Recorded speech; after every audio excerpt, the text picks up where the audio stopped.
During the 4 years of President Trump, his first term, it was never better for working class Americans. Real wage growth grew.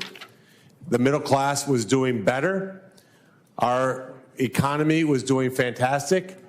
The Republicans had passed the TCJA, which gave tax relief to all Americans. Bernie Sanders did not see this one coming, and honestly, you can always tell when Bernie's about to launch into one of his "the billionaires are destroying America" monologues, because he hits that same cadence, that same tone, that same familiar outrage that he's been using longer than some voters have been alive. Today was no different until someone else named Bernie stepped in and completely flipped the script. And real quick, before we jump into the back and forth, we just launched this channel and we're diving headfirst into political debates, viral hearings, and the arguments nobody else wants to touch. If you think truth isn't partisan, and honestly, these days someone has to, go ahead and hit that like button and subscribe. You won't regret it. So there's Bernie Sanders painting his classic picture of America, the rich getting richer, the poor getting poorer, and the Republicans lurking in the shadows like cartoon villains. At a time of massive and unprecedented income and wealth inequality,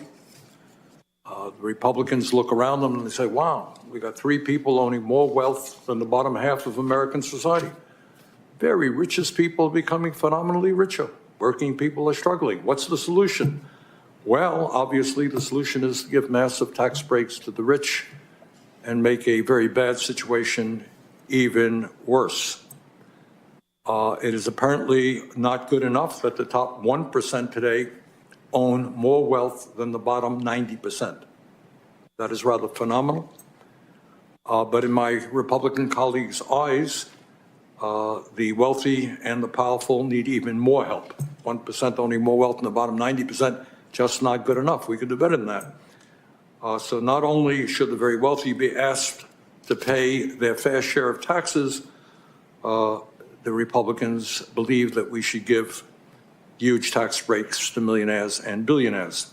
I think we need to kind of go back in time for just a little bit, not quite. If you've heard him once, you've heard him 1,000 times. According to him, CEOs are practically twirling mustaches, working people are hanging on by a thread, and the solution, obviously in his mind, is to tax the rich until their wallets cry for mercy. He even trots out that stat he loves, the top 1% owning more wealth than the bottom 90%, as if nobody's ever heard it before. But here's where it gets interesting, because while Sanders has made a career out of sounding like the human embodiment of a shaking fist, Bernie Moreno was not about to let him skate by untouched. Before we even get to Moreno's takedown though, it's worth pausing on something that somehow never gets mentioned in these dramatic monologues. Sanders has been in Congress since the early 90s, 1991. That means he has watched multiple economic booms, busts, business revolutions, tech revolutions, global market shifts, and he still blames every single problem on the rich. And despite all this time, decades, he has only 3 bills that he sponsored which actually became law. 3 out of 421. That's a lower success rate than most people have when guessing their ex's favorite Starbucks drink. And yet somehow he managed to become a millionaire in the process. Funny how that works. Now, one of Sanders' favorite talking points is how much more CEOs make than regular employees. And yes, CEOs make more. Generals also make more than privates. Neurosurgeons make more than first-year nurses. LeBron James makes more than the guy who sweeps the court. That's how specialized labor works. Pretending that the wide pay gap is evidence of some cartoonish villainy isn't just incorrect, it's lazy, and a little ironic considering the same politicians shouting about greedy corporations spend half their careers fundraising from those same executives. But then comes Bernie Moreno's turn, and this is where the hearing finally wakes up. I think we need to kind of go back in time for just a little bit, not quite as much as in Back to the Future. Let's just go back to 2020. There was an election in 2020. The Democrats gained control of the Senate and the White House. And what's been the result? During the 4 years of President Trump, his first term, it was never better for working class Americans. Real wage growth grew. The middle class was doing better. Our economy was doing fantastic. The Republicans had passed the TCJA, which gave tax relief to all Americans. And we received, and this is very important, the federal government received a record amount of revenue. So even though there was tax cuts for the wealthy was the headline, by the way, that line is as old as dirt, and it's totally false. While the tax rates were cut, tax revenue was at a record level. Let that sink in for a second, because the talking point we've heard for years is that the rich got tax breaks and the government lost money. Except that's not what happened, not even close. Even the Committee for a Responsible Federal Budget, a group nobody can call partisan with a straight face, noted that the Congressional Budget Office originally predicted revenue would drop by $1.8 trillion.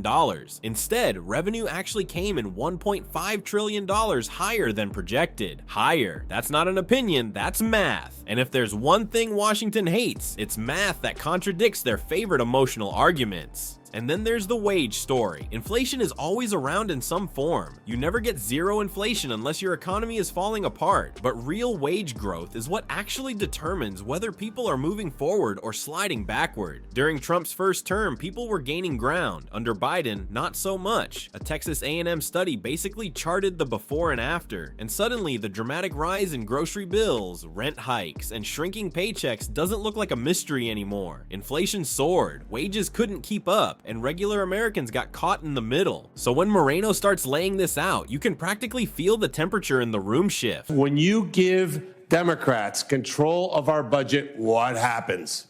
I'll give you some examples. When my colleagues talk about how they defend the working class, I think the working class spoke pretty clearly on November 5th of 2024 and said, thank you, but no thank you. So what can happen in my old world of owning car dealerships? Mr. Chairman, you could walk into one of my dealerships, be a multimillionaire, pick out a beautiful custom-made Rolls-Royce Spectre where the audio system upgrade is $21,000. The logoed headrest in the back seat are $1,500. The umbrella with a logo could be 10 grand. You can lease that car.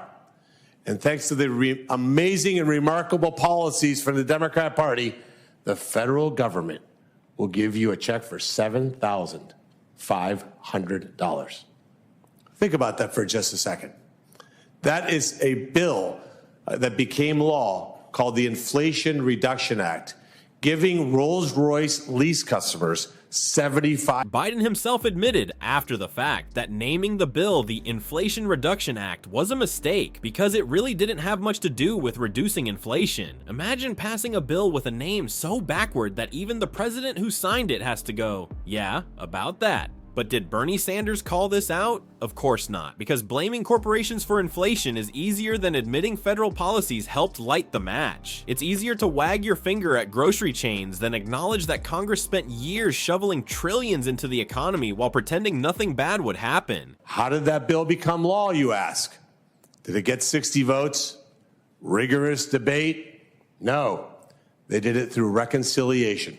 And Kamala Harris broke the tie-breaking vote so that multimillionaires could have their fifth vehicle parked in Palm Beach with a check for $7,500 thanks to the U.S. taxpayer. We have seen program after program that the Democrats are crying foul about, saying Americans did not vote for this. Oh, absolutely they did. Americans are sick and tired of political people here in Washington, D.C., spending our money and burning it. They're not even using it wisely. They're putting it into a pit and burning it. The reason I'm here and not on a beach in Florida today is because I was sick and tired of elected leaders here who spend their money in such a callous way and then coach it as, oh, we're here to help you. You're not helping us. They unleash generationally high inflation. At this point in the hearing, Moreno's message becomes crystal clear. Americans didn't vote for this. They're tired. They're frustrated. They're watching people in Washington treat the national budget like a magic credit card with no limit. And when they complain, politicians pat them on the head like children and say, don't worry, we're fixing it. No, they're not. They're making it worse. And Americans know it. It's why voters pushed back so hard. It's why 2024 became a wake-up call for a lot of politicians who thought they were safe. When everyday people feel poorer, more stressed, more uncertain, they don't care about hearing the same old speeches about billionaires. They care about the price of eggs. They care about whether they can afford a new roof. They care about whether they're falling behind no matter how hard they work. And that's what makes this entire exchange between the two Bernies so fascinating. One Bernie is stuck in the past, repeating the same anti-rich talking points he's used since the Reagan era. The other Bernie is pointing directly at the policies that fueled historic inflation, punished working Americans, and rewarded the wealthy. And when you line them up side by side, one sounds like a politician stuck in a loop, and the other sounds like someone actually paying attention. So here's the big question. What do you think? Are Sanders' arguments still relevant in today's economy? Or is it time for a new conversation about what really hurts working people? Drop your thoughts in the comments. I genuinely want to hear what side of this debate you fall on. And if you enjoy these deep dives into political clashes, be sure to like and subscribe so you don't miss the next one. This channel is just getting started, and trust me, the debates coming up are wild.